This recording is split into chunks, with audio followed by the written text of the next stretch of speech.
Assalamualaikum warahmatullahi wabarakatuh. Shalom, Om Swastiastu, Namo Buddhaya, Salam Kebajikan.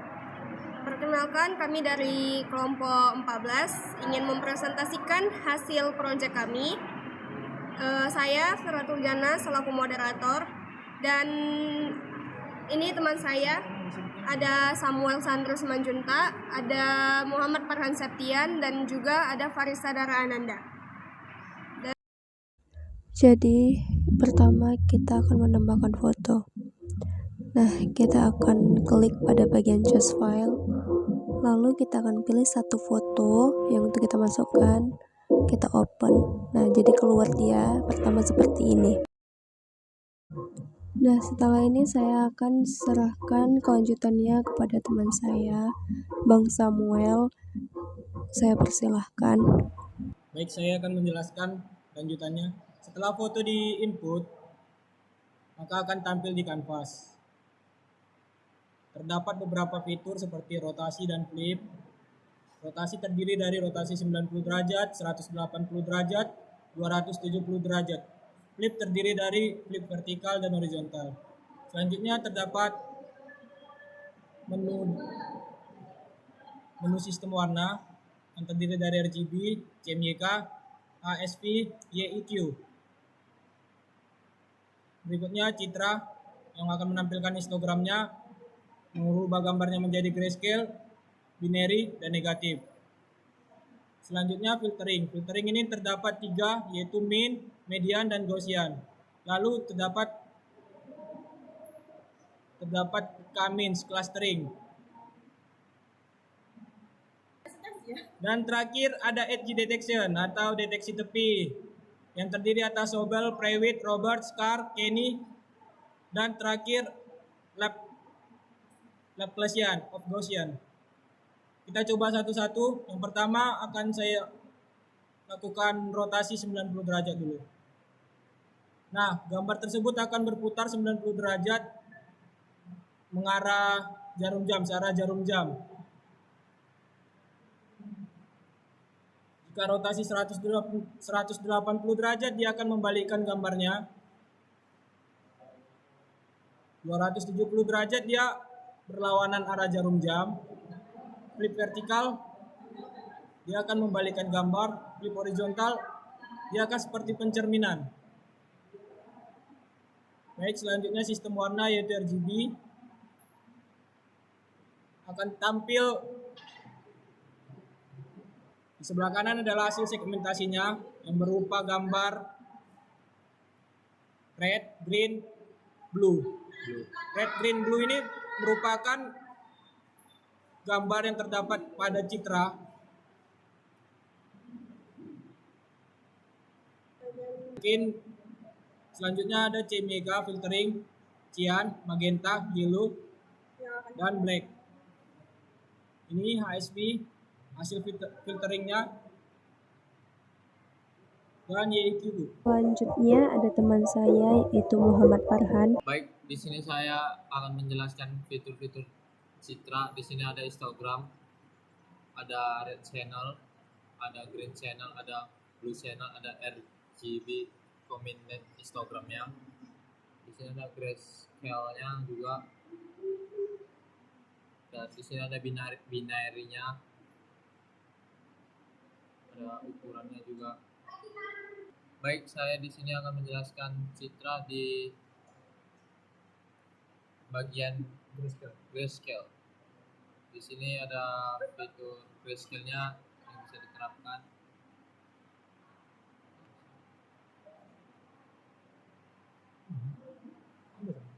Di sini juga ada fitur binary-nya, binary tersort 125, ada negatifnya juga.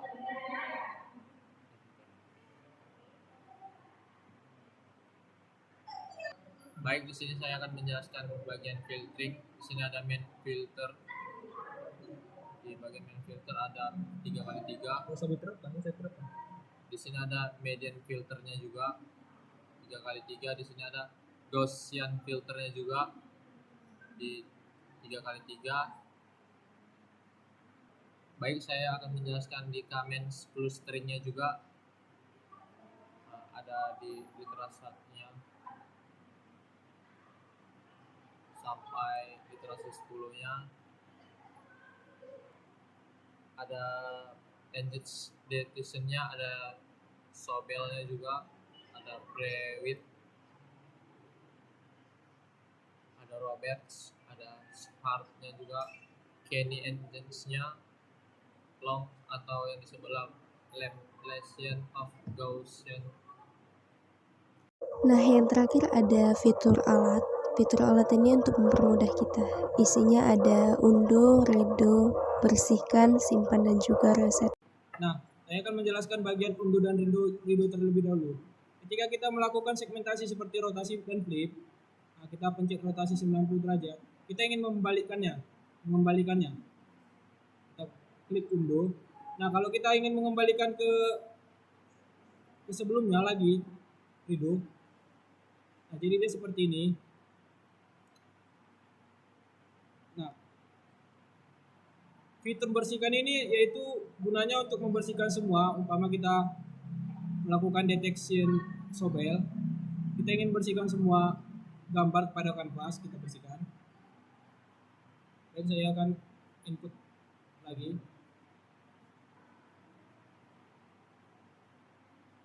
Nah, bagian reset ini dia hanya mereset hasil channelnya, hasil segmentasinya. Dia tidak akan mereset gambar pada kanvas utamanya. Umpama kita melakukan filtering, kita ingin meresetnya, kita cukup klik tombol reset. Nah, dia akan mereset hasilnya. Namun gambarnya tidak di-reset. Nah, terdapat fitur satu lagi yaitu mode dark sama mode terang. Nah, fungsinya seperti itu aja. Oke, di sini terdapat tools yaitu brush dan eraser. Brush gunanya untuk mencoret atau menampilkan garis, sedangkan eraser dia untuk menghapus. Nah, kita akan contohkan. Kita pilih warna. Oke. Ukurannya bisa kita kecilkan dan kita besarkan. Kalau brush gunanya dia menghapus gambar. Pertama kita hapus matanya karena jelek.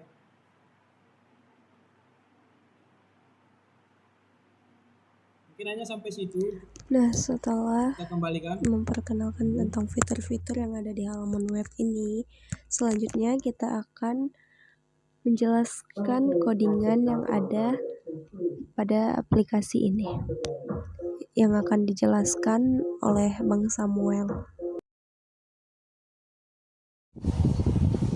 Baik, saya akan menjelaskan bagian code-nya. Ini adalah tampilan dari project kami. Project sederhana untuk transformasi citra digital. Oke, saya akan tunjukkan code-nya, codingannya.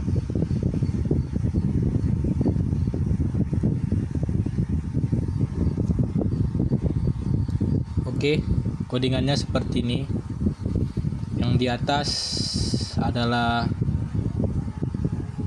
CSS-nya, dan di bawah adalah HTML, terakhir adalah JavaScript-nya. Pertama saya akan menjelaskan terlebih dahulu bagian HTML-nya yang dimulai dari body.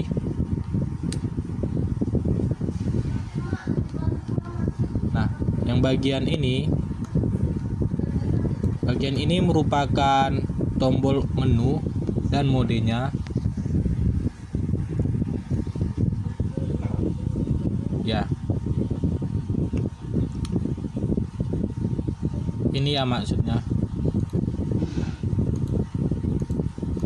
Ini bagian menu dan ini bagian darknya. Jadi HTML tadi fungsinya untuk itu. Nah, di bagian bawahnya adalah sidebar bagian kiri. Sidebar bagian kiri. Bagian ini sampai ke bawah. Sidebar bagian kiri yang terdapat ada brand brand tadi itu merupakan ini Pixora ini.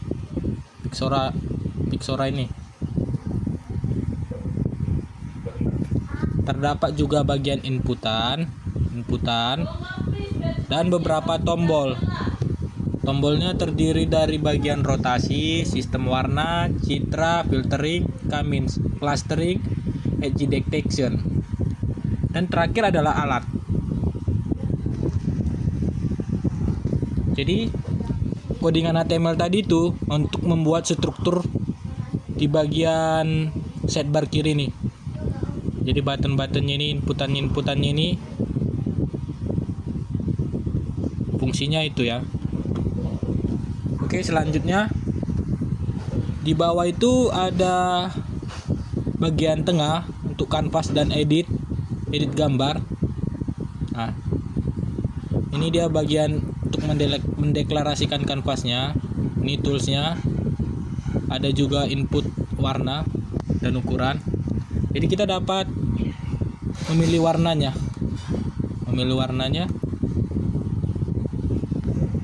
Oke.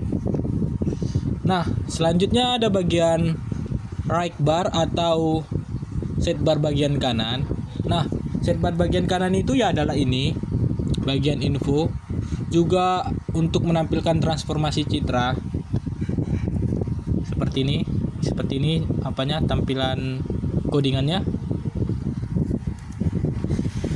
Jadi ketika kita melakukan citra, misalnya histogram, tampilannya ada di bagian sidebar kanan. Ada bagian sidebar kanan. Oke.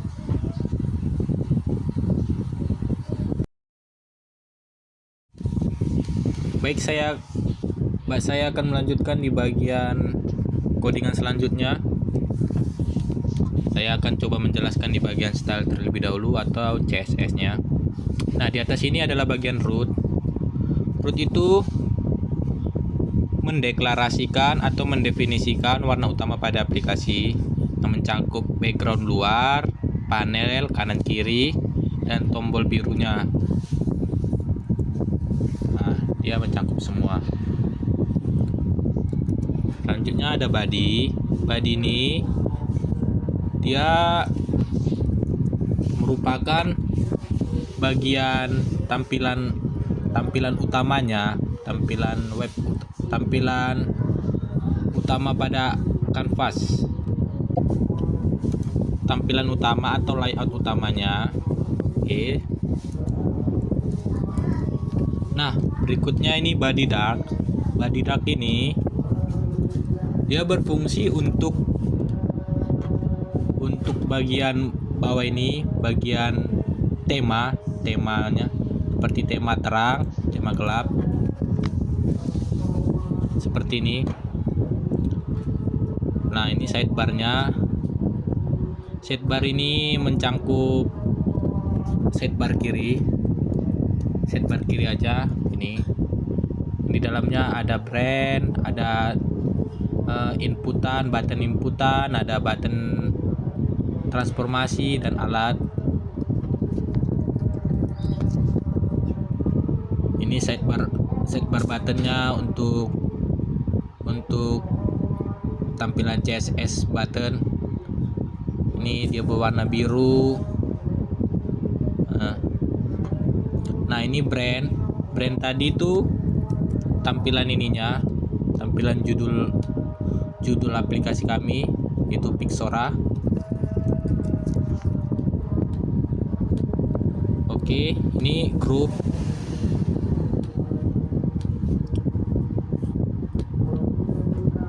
Nah, tampilannya sampai sini. Ini bagian main. Bagian main ini untuk bagian tengahnya, centernya, yang ada di dalamnya ada canvas, ada tools untuk edit. Ini untuk canvas, dia di bagian tengah, center. Displaynya dia fleksibel. Ini canvas, dia berwarna putih, backgroundnya berwarna putih. Nah, ini right bar, dia bagian bagian kanan. Bagian ke kanan yang merupakan hasil itu bagian CSS-nya. Bagian CSS bagian sidebar kanan. Ini bagian responsif toggle, menunya. Jadi ini saya coba buat sebagus mungkin. Jadi ini dia bersifat responsif. Jadi kita tutup, dia menu tadi, tombol-tombol tadi tertutup, kita buka, dia terbuka. Tampilannya seperti itu. Jadi dia bersifat responsif. Dia mengikutinya. Nah, kursornya tadi dia akan berubah menjadi pointer. Nah, seperti jari. Oke. Ini tampilan mobilenya. Jadi ketika kita membuka di handphone, tampilannya diatur di dalam codingan ini. Nah, dia akan menyesuaikannya. Ini bagian desktopnya. Mungkin bagian codingan style CSS-nya sampai situ saja.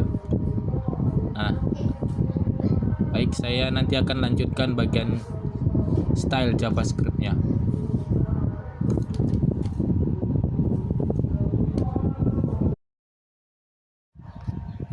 Baik, setelah saya menjelaskan bagian coding HTML dan JavaScript-nya, maksud saya CSS-nya, saya akan menjelaskan bagian JavaScript-nya.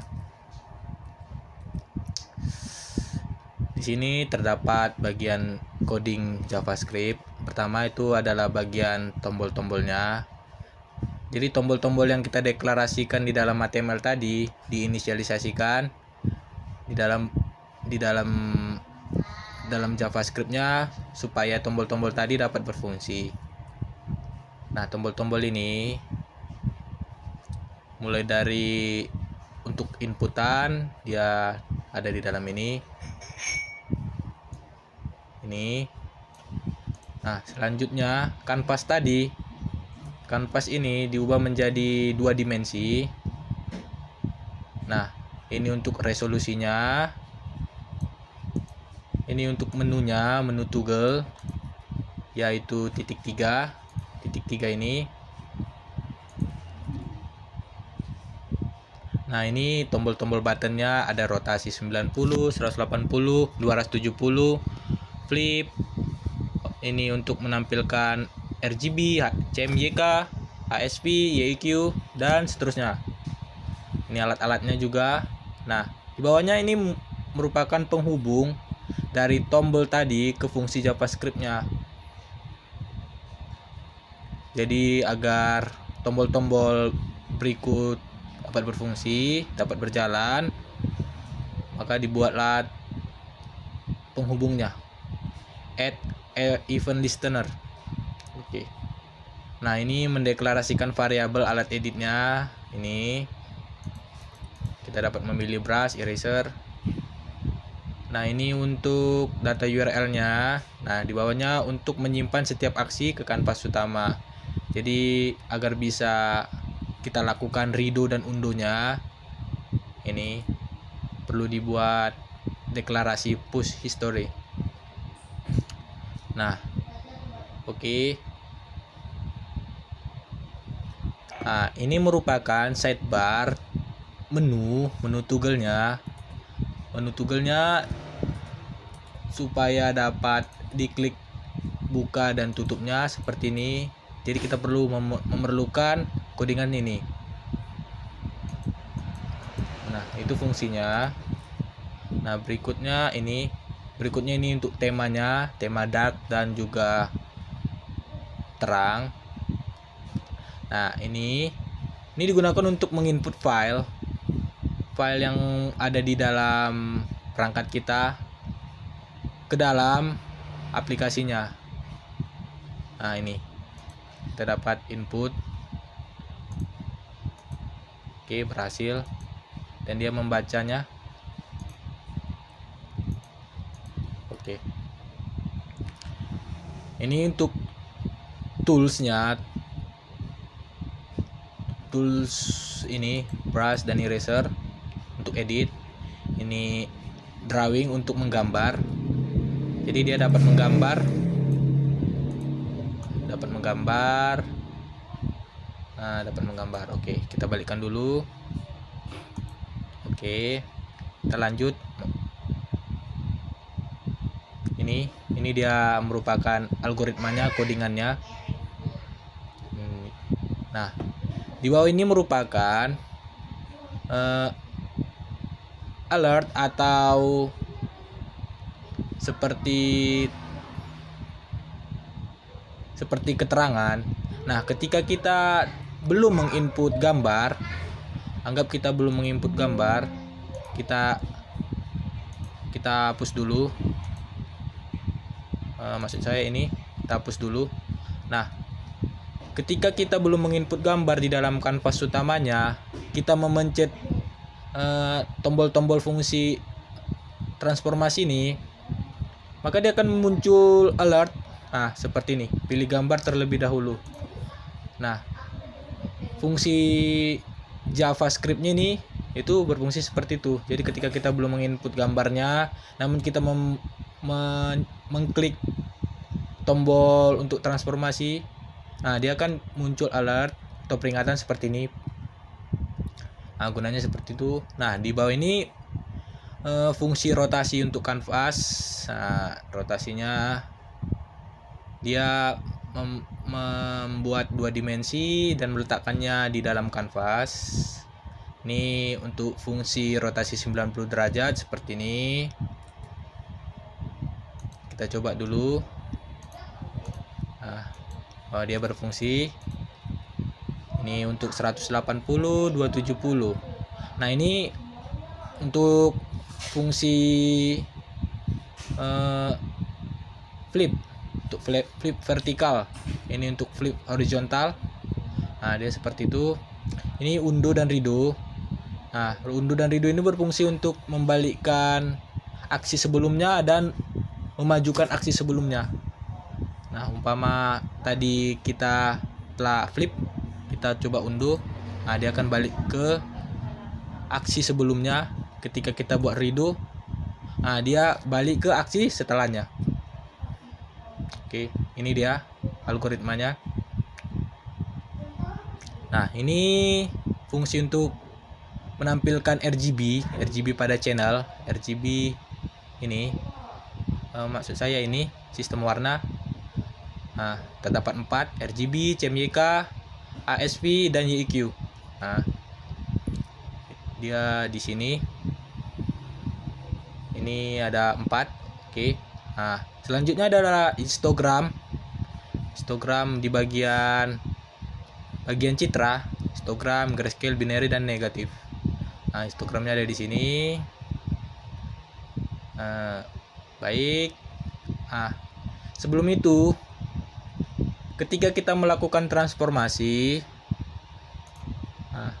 terdapat tombol untuk menerapkan hasil transformasi ini ke dalam kanvas utama.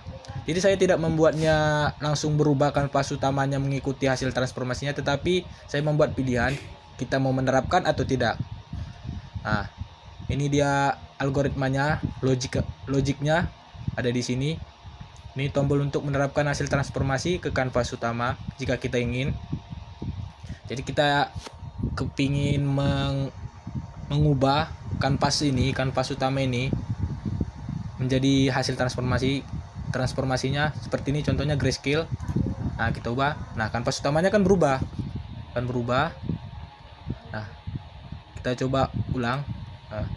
Nah, jika umpama hasil transformasi binary kita ubah ke kanvas utamanya, dia bisa juga. Nah, ketika kita tidak ingin, kita balikkan saja. Lanjut, ini untuk menampilkan histogramnya. Jadi histogramnya seperti ini. Nah, terdapat 3 warna karena dalam pixel gambar itu, pixel citra itu terdapat 3 gambar, yaitu red untuk merah, green untuk hijau, blue untuk biru. terdapat 3 dan ini kombinasinya. Oke, setelah histogram selesai, ini dia dideklarasikan red, green, dan blue. Oke, ini fungsi untuk transformasi grayscale. Dia seperti ini, dan ini di bawahnya ada transformasi binary. Nah, di bawahnya lagi transformasi negatif, mengubah citra menjadi negatif. Nah, citranya hanya sampai situ aja. Oke. Selanjutnya adalah clear dan save, menghapus dan menyimpan. Nah, button clear ini fungsinya untuk menghapus bagian ini. Maksud saya menghapus semua bagian ini. Dia menghapus kanvas, dia menghapus hasil citra. Nah, ketika kita bersihkan atau kita clear, semuanya terhapus. Oke, kita input ulang. Oke, jadi fungsi button clear itu, button hapus itu, dia berfungsi untuk menghapus gambar pada kanvas dan menghapus hasil segmentasi atau hasil transformasinya. Sedangkan save, tombol save ini berfungsi untuk menyimpan gambarnya. Dia gambar tadi, hasil edit tadi dalam bentuk PNG. Jadi gambar tadi yang setelah kita edit hasilnya akan menjadi PNG. Bakal kita coba. Umpama kita membuat gambarnya menjadi grayscale dulu. Oke, kita terapkan. Nah, kita akan simpan. Nah, hasilnya akan tersimpan.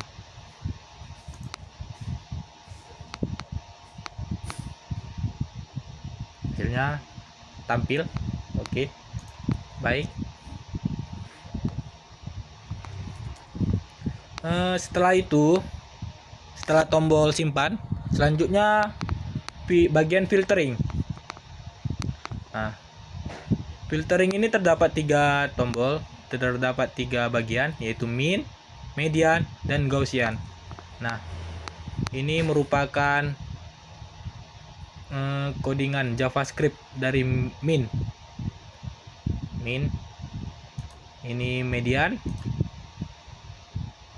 dan terakhir Gaussian. Nah, Gaussian. Oke. Setelah itu, setelah dari filtering, kita masuk ke K-means clustering. Nah, K-means clustering ini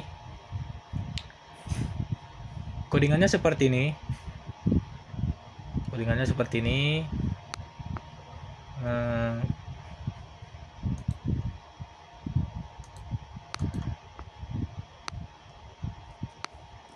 Ini merupakan codingan untuk melooping atau mengulang citra tadi.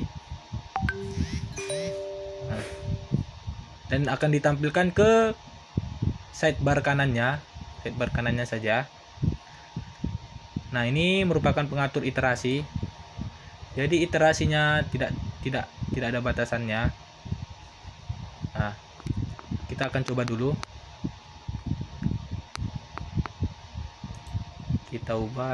Kita reset dulu.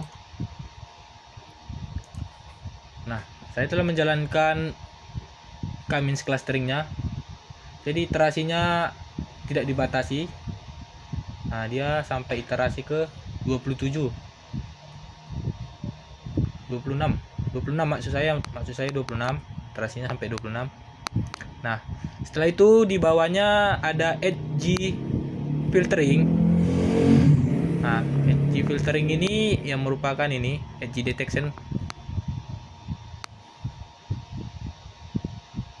Oke. Nah, edge detection atau deteksi tepi terdiri atas 6 bagian, yaitu Sobel, Prewitt, Roberts, Carr, Kenny, dan LOG atau Laplacian of Gaussian. Sebenarnya ada beberapa lagi, cuman saya tidak tampilkan. Ini merupakan JavaScript atau logiknya dari Sobel. Ini Prewitt, ini Roberts, ini Scar, dan ini Laplacian atau LOG. Nah, dia membuat citra 5x5. Kalau yang Scar dia membuat citra 3x3. Roberts dia sepertinya citra 2x2. Prewitt dia citra 3x3. Ini Sobel 3x3 juga. Oke. Nah, setelah sampai Scar, selanjutnya adalah Kenny.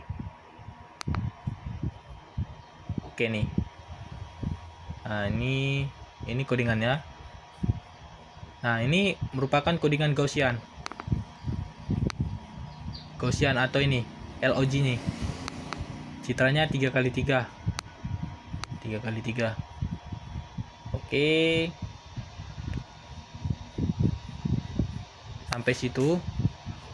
Nah, ini inisialis ini dia gunanya untuk tampilan awal kanvasnya.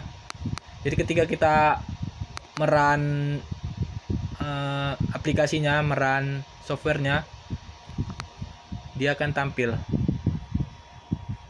seperti ini. Dia akan tampil warna putih FFFF. Oke. Mungkin JavaScript-nya sampai situ. Nah, saya telah menjelaskan seluruh codingannya mulai dari HTML, CSS, dan JavaScript. Kurang dan lebih saya mohon maaf. Terima kasih. Mungkin itu saja yang dapat kami sampaikan pada video presentasi kami pada hari ini. Lebih dan kurangnya kami mohon maaf. Wassalamualaikum warahmatullahi wabarakatuh.